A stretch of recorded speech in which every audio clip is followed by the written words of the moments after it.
Olá, queridos irmãos e irmãs, tudo bem? Espero que esteja tudo bem. Eu convido a todos agora para celebrarmos ao nosso Senhor, aprendermos um pouco mais da Sua Palavra, vamos abrir os nossos corações, vamos buscar o Senhor enquanto se pode achar, invocar o nome dEle enquanto Ele está por perto. Desejo a todos uma ótima semana e que Deus continue nos abençoando e nos protegendo. Um enorme beijo.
Olá, irmãos, vamos ler um versículo e fazermos a nossa oração.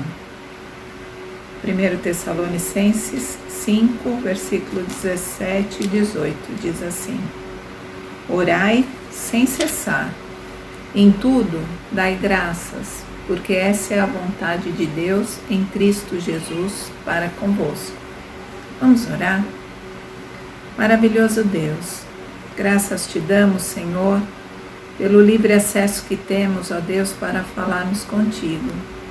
Ó Deus bondoso, nós te louvamos, Senhor, pela certeza de que tu nos ouve.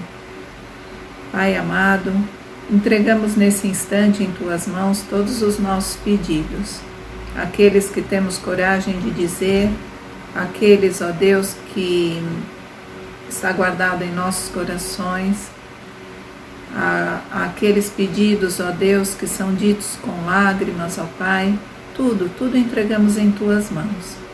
Ó Deus bendito e amado, entregamos nossos familiares, ó Deus, todas as pessoas que estão tristes e enlutadas, e clamamos a Ti, Senhor, conforta, consola esses corações, ó Deus. As pessoas que estão entristecidas, ó Pai, com ideias de morte, de suicídio, tire esses pensamentos, ó Deus, da mente dessas pessoas, em nome do Senhor Jesus, ó Pai, que o Senhor coloque paz no coração delas. Cerque cada uma delas com pessoas escolhidas por Ti para falarem do Teu amor também. Nós clamamos a Ti mais uma vez pelo nosso país, nós clamamos a Ti, Senhor, pelas eleições deste domingo, ó Pai, que o Senhor continue na direção de todas as coisas. Muitas vezes não temos opção de escolha, ó Deus, nessa votação, mas Tu sabes de todas as coisas, o Senhor é aquele que direciona, ó Deus, e o Senhor é quem elege as lideranças, ó Pai. Por isso clamamos a Ti, tenha misericórdia do povo brasileiro. Também te pedimos, ó Pai, pelos cientistas, ó Deus, que o Senhor dê eficácia nas vacinas, ó Pai, para que elas possam imunizar o povo e para que todos possam ter momentos de tranquilidade, ou para que possamos, ó Deus, voltar a nos encontrar, para que possamos, ó Pai, voltar a nos abraçar, que o Senhor nos dê esse privilégio, Senhor. Ó Pai de amor, unidos, nós clamamos a Ti. Derrama cura, Senhor, sobre o mundo inteiro. Oramos em nome de Jesus. Amém. Amém, irmãos.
Olá, amigos e irmãos da Igreja Evangélica Batista Moriá. Bom dia.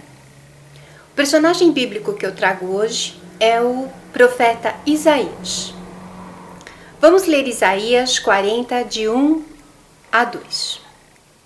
O Senhor nosso Deus diz: Consolem, consolem o meu povo, falem carinhosamente aos moradores de Jerusalém e digam-lhes que já terminou a sua escravidão e que os seus pecados foram perdoados. Eles receberam de mim 2 vezes mais castigos do que os pecados que cometeram. O nome Isaías significa o Senhor salva. Essa ideia permeia seus escritos. Ele é um dos profetas maiores que pronunciou as maiores e mais impactantes profecias por meio de documentos escritos. Isaías é o autor do livro. Foi escrito em uma época de grande iniquidade e apostasia, e aborda tanto acontecimentos dos dias do profeta, como também acontecimentos futuros. Ele é filho de Amós, mas que não deve ser confundido com o profeta do mesmo nome. Na verdade, o nome de seu pai em hebraico é Amós, tem a letra T, enquanto o do profeta Amós é Amós. Nasceu provavelmente em Jerusalém, de uma família aparentada da casa real de Judá. Isaías profetizou mais ou menos entre 740 a 700 anos antes de Cristo, durante os reinados de Uzias, Jotão, Acás, Ezequias, de Judá. Em um momento importante para Israel e Judá, as duas nações viviam em prosperidade, até que os assírios surgiram como uma nuvem ameaçadora, escura e tempestuosa. O tema do livro. O tema da profecia de Isaías pode ser resumido da seguinte maneira: o ideal de Deus para seu povo da aliança Israel será de fato concretizado, mas só depois que, pelo julgamento, a comunidade da aliança for purificada do que se rebelam contra a sua autoridade. Deus é o Santo de Israel que controla de modo soberano o destino das nações, mas que também exige lealdade de seu povo. Ele foi casado com uma mulher descrita como a profetisa em Isaías 8, versos 3. Ele teve 2 filhos, Seá-Jassupe, que significa um resto volverá ou um remanescente voltará, apontando para o juízo inerente que o povo seria submetido devido ao ataque assírio, mas também apontava para a promessa de restauração. E o outro filho era Maher-Salal-Has-Baz, significa rápido, despojo, presa segura. Esses 2 nomes estranhos retratam 2 temas básicos do livro de Isaías. Deus está para trazer julgamento sobre o povo, e por isso o nome Maher-Salal-Has-Baz, fazendo referência à devastação que Deus traria sobre a Síria, Israel e Judá. Mas depois disso, haverá uma efusão da misericórdia e da graça de Deus ao restante do povo que se mantém fiel a Deus. Daí o nome Seá-Jassupe. Um remanescente voltará. Sua morte. Os livros sagrados não citam a respeito de sua morte. Seu chamado. No capítulo 6, o profeta relata seu encontro face a face com Deus, no ano da morte do rei Uzias. Neste momento, ele recebe uma visão e se entrega ao chamado de Deus, cujo serviço ele se dedicaria pelo resto de sua vida. Conexões do livro de Isaías com a mensagem do Evangelho. A primeira é a presença de Deus na história. Em Êxodo 3:18, o texto mostra Deus entrando na história dos hebreus. O resultado foi libertação. Em Isaías do capítulo 40 ao 66, é repleto de profecias de conforto para a nação de Judá. O tema de toda a nação pode ser ilustrado com o famoso hino de conforto que o profeta enviou por ordem de Deus. Vamos ler Isaías 40, de 1 a 2. O Senhor nosso Deus diz: Consolem, consolem o meu povo. Falem carinhosamente aos moradores de Jerusalém e digam-lhes que já terminou a sua escravidão e que os seus pecados foram perdoados. Eles receberam de mim 2 vezes mais castigos do que os pecados que cometeram. Deus entra outra vez na história dos hebreus.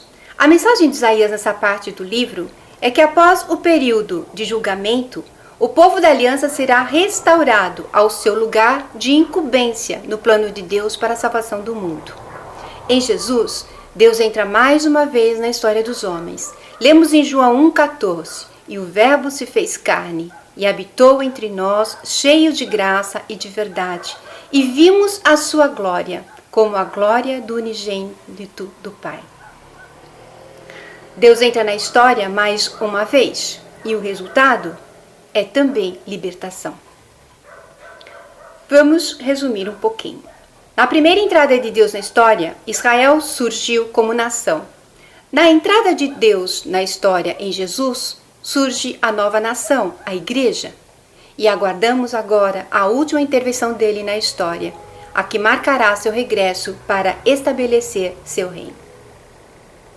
A segunda conexão em Isaías, tanto na primeira como na segunda parte, apresenta a ideia dominante que é a salvação.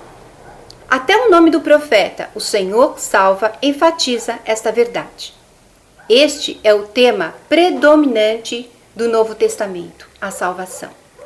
Não por méritos humanos, nem por alianças políticas, mas como obra da ação divina na pessoa de Jesus. A terceira conexão é a visão messiânica de Isaías, a única esperança de paz de um mundo novo. Sem guerras, está na aceitação humana do governo do Messias. Nem força militar, nem conluios e alianças políticas podem operar a paz mundial. No capítulo 45, Ciro é usado por Deus como rei. Ele aparece como libertador. Ele é apenas um instrumento, porque quem liberta é Deus. Isto é o Evangelho. Só em Deus, só na pessoa de Jesus é que podemos ter paz. A quarta conexão com o Evangelho, o triunfo final do povo de Deus. Por isso, ao Deus Isaías, que é o Pai de nosso Senhor Jesus Cristo, e nosso Pai, rendemos glória e damos graças. Ele é o nosso Deus de toda a consolação, o Deus que salva o seu povo e que o conduz, mesmo nos momentos mais tristes e difíceis da história. Vamos agora às lições que aprendemos com Isaías. Primeira lição. Com Isaías aprendemos que precisamos ouvir o que Deus tem para nos falar em momentos de crise. Vamos ler. No ano em que o rei Uzias morreu, eu vi o Senhor assentado num trono alto e exaltado, e a aba da sua veste enchia o templo. Acima dele estavam serafins, cada um deles tinha 6 asas. Com 2 cobriam o rosto, com 2 cobriam os pés, e com 2 voavam e proclamavam uns aos outros: Santo, Santo, Santo é o Senhor dos exércitos, a terra inteira está cheia da sua glória. Ao som das suas vozes, os batentes das portas tremeram, e o templo ficou cheio de fumaça. Então eu gritei: ai de mim, estou perdido, pois sou um homem de lábios impuros, e vivo no meio de um povo de lábios impuros. E os meus olhos viram o Rei, o Senhor dos exércitos. Então um dos serafins voou até mim, trazendo uma brasa viva que havia tirado do altar com uma tenaz. Com ela tocou a minha boca e disse: veja, isto tocou os seus lábios. Por isso a sua culpa será removida e o seu pecado será perdoado. Então ouvi a voz do Senhor clamando: quem enviarei?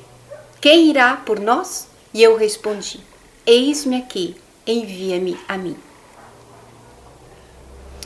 O chamado de Isaías ocorre em um momento de crise, uma situação complicada, a morte de um rei após 52 anos de reinado. O período de prosperidade está acabando. Isaías é jovem e tem que tomar uma decisão. Ele estava no templo, meditando, e tem uma visão. Ele vê o Senhor. Deus se revela a Isaías e mostra que quem domina não é o rei, é Deus que reina, o Deus Todo-Poderoso. Quando descansamos o nosso coração, quando colocamos nossa vida nas mãos de Deus, podemos ouvir a sua voz. Isaías ficou assustado. O templo tremeu. Ele grita: estou perdido. Aí então as coisas acontecem. Deus começa a agir na vida de Isaías. Irmãos, Deus não está inerte diante das nossas aflições. No entanto, nós precisamos confessar com o nosso coração os nossos pecados. Deus vem ao nosso encontro nos momentos de grande fragilidade. Qual é a área da sua vida em que há maior pecado? Para Isaías, eram os lábios. Então, um dos serafins voou até mim, trazendo uma brasa viva, que havia tirado do altar com uma tenaz. Com ela tocou a minha boca e disse: Veja, isto tocou os seus lábios, por isso a sua culpa será removida e o seu pecado será perdoado. Deixe Deus organizar sua vida, dirigir sua vida, tocar seu coração, te libertar. Isaías teve uma experiência pessoal com Deus e ouviu a voz do Senhor. Quem enviarei? Quem irá por nós? E ele respondeu: Eis-me aqui, envia-me a mim. O relacionamento com Deus é um diálogo. Vemos no texto Deus conversar com Isaías, educadamente. Ele pergunta sutilmente: Quem enviarei? Deus espera a nossa resposta, irmãos, para revelar a sua vontade. Isaías entendeu que Deus falava com ele e prontificou-se. Isaías se colocou no centro da vontade de Deus e, após reconhecer sua condição pecaminosa e o pecado do seu povo, então o Senhor o encarregou de levar sua mensagem a seu povo espiritualmente insensível. Isaías iria pregar até que o julgamento viesse à terra e o povo fosse levado para o exílio, deixando apenas um remanescente. Segunda lição. Com Isaías aprendemos que nossa entrega tem que ser total, pois estamos diante da soberania de Deus. Vamos ler Isaías 46, versos 10. Desde o início, faço conhecido o fim, desde tempos remotos, o que ainda virá. Digo, meu propósito ficará de pé, e farei tudo o que me agrada. No tempo de Isaías, muitos seguiam aos falsos deuses pagãos, mas Deus, em toda a sua soberania e superioridade, exorta todas as nações a se voltarem para Ele a fim de obter salvação. Deus está acima de toda força ou poder ou autoridade. Essa soberania significa que Ele tem o controle absoluto sobre tudo e todos. A sublime promessa de amor constante e fiel de um Deus que sustenta e guia seus amados, enquanto os pagãos têm que carregar e sustentar seus próprios ídolos. Isaías profetizou a destruição da Babilônia e anunciou que os ídolos da Babilônia seriam levados para o cativeiro. Seriam incapazes de resgatar a si mesmos. Era necessário que os rebeldes em espírito se lembrassem dos feitos do Senhor e reconhecessem a mão soberana em atuação. Era necessário confiar em suas promessas, pois aproximava-se uma nova era. O Senhor oferecia uma nova oportunidade de recomeçar. Irmãos, devemos confiar nos ensinamentos de Deus, obedecer os seus mandamentos para irmos bem. Confiar significa obedecer de boa vontade, mesmo sem conhecer os resultados, a fim de produzir frutos. A confiança no Senhor deve ser mais forte e duradoura. Terceira lição. Com Isaías aprendemos que Deus, em sua infinita bondade, nos garante o consolo. Vamos ler novamente Isaías 40, de 1 a 2. O Senhor nosso Deus diz: Consolem, consolem o meu povo. Falem carinhosamente aos moradores de Jerusalém e digam-lhes que já terminou a sua escravidão e que os seus pecados foram perdoados. Eles receberam de mim 2 vezes mais castigos do que os pecados que cometeram. Deus deixou claro para Isaías o que ele queria, e ele era capaz de libertar seu povo exilado. O capítulo 40 começa com uma mensagem de ânimo para Jerusalém oprimida. Eles já haviam sofrido demais e agora Deus vai prover a libertação. Isaías anuncia que Deus quer seu povo consolado e que essa consolação só é possível por meio de Jesus. Esta é a conexão de Isaías com o Evangelho. Consolai, consolai o meu povo. O Espírito Santo, nas palavras de Jesus, é chamado de Consolador. O consolo divino vem através da redenção. O consolo é fruto do do perdão. É resultado da nossa reconciliação com Deus. Isaías estava anunciando para o povo cansado, com saudades, com vontade de retornar à pátria. E Deus manda o profeta Isaías consolar o seu povo, dizendo que a volta para casa está próxima. Lembra no domingo passado, quando a Irene falou sobre Simeão? Ora, havia em Jerusalém um homem cujo nome era Simeão, e este homem justo e temente a Deus esperava a consolação de Israel. E o Espírito Santo estava sobre ele. Lucas 2, versos 25. Devemos nos recordar de que pouco antes de Simeão receber o menino Jesus em seus braços, ele vê cumprido o seu legado. Ele esperava a consolação do seu povo. Ele aguardava a vinda do Messias, aquele que restauraria o poder ao seu povo e traria a salvação. Concluindo, estamos nos preparando para o Natal e que essa mensagem possa falar aos nossos corações e que possamos agir como Isaías, ouvir a voz de Deus, buscar a paz nos momentos de crise, que possamos nos entregar totalmente a Deus, pedindo perdão pelas nossas falhas, sabendo que Ele é soberano e que cada um de nós possa ser usado para consolar aqueles que estão aflitos e sofrendo. Irmãos, a Escritura Sagrada nos consola com a boa nova, o nascimento de Jesus, nosso Salvador. Que esse seja um período de esperança e que através do nosso amor e serviço cristão possamos proclamar paz, consolo, esperança e liberdade. Que Deus nos abençoe.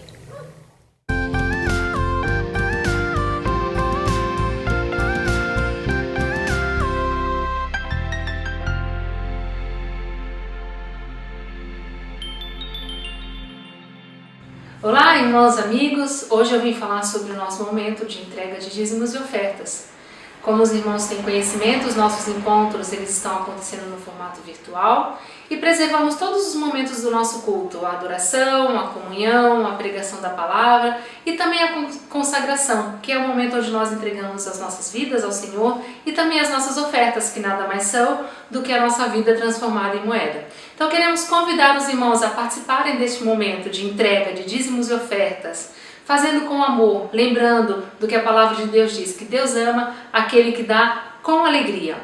A nossa igreja, ainda que não esteja se reunindo presencialmente, tem arcado com seus compromissos financeiros. As taxas estão sendo pagas, os salários estão sendo pagos, ajuda, o pagamento do terreno, e tudo isso é possível porque Deus tem abençoado. Deus tem abençoado os irmãos que continuam contribuindo com seus dízimos e ofertas e tem abençoado a nossa igreja. E Deus poderá fazer muito mais através de nós e por nós, também com a contribuição dos irmãos. Então, se você tem um aplicativo, se você utiliza Internet Bank, você pode fazer o depósito ou a transferência diretamente para a conta da nossa igreja. Mas se você não tem possibilidade de utilizar esses recursos, continue guardando os seus dízimos, as suas ofertas, e tão logo seja possível, tão logo sejamos seguros para nos reunirmos presencialmente, o irmão poderá fazer essa entrega. Então, todos são convidados a participar. Se você quiser fazer isso agora ou em outro momento, fique à vontade. Lembre-se que Deus ama ao que dá com alegria. No serviço do meu rei eu sou feliz, vitorioso, decidido.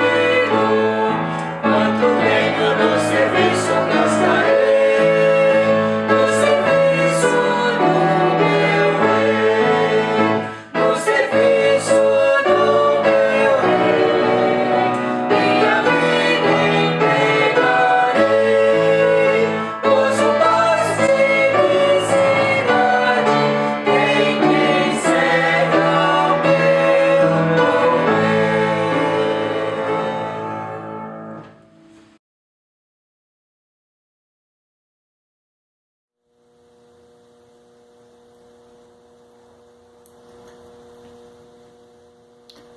Olá, irmãos. Como vai? Tudo bem?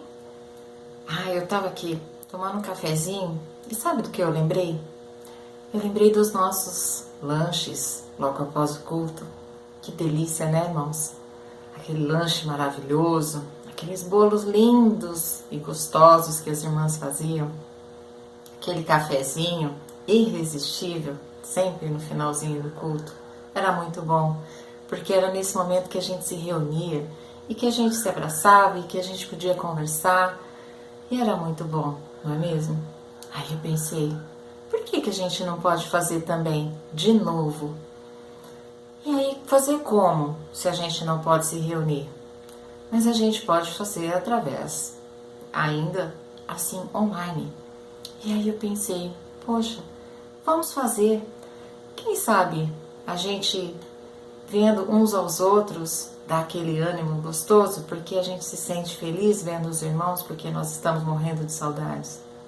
Então, eu sugiro aos irmãos, o que vocês acham da gente, domingo, no primeiro domingo de dezembro, dia 6 de dezembro, às 20 horas, a gente se reunir, porque aí eu coloco um link para vocês. Será colocado um link para que todos possam acessar e que a gente possa fazer a nossa comunhão de novo. Mesmo que à distância, porque o momento exige, mas de forma alguma vai deixar a alegria ser menor do que sempre foi em ver cada um de vocês. Então, mais uma vez eu reforço, vamos nos encontrar no domingo, dia 6 de dezembro, às 20 horas, depois do culto. E aí a gente pode tomar o nosso café juntos e com alegria olhar uns para os outros e ficar, ter uma semana agradável, com início de semana gostoso, né? Vendo os irmãos que nos alegram tanto o coração. O que vocês acham? Então, até domingo, dia 6, às 20 horas, a gente se encontra lá para o nosso café, juntos, tá bom? Um beijo a todos.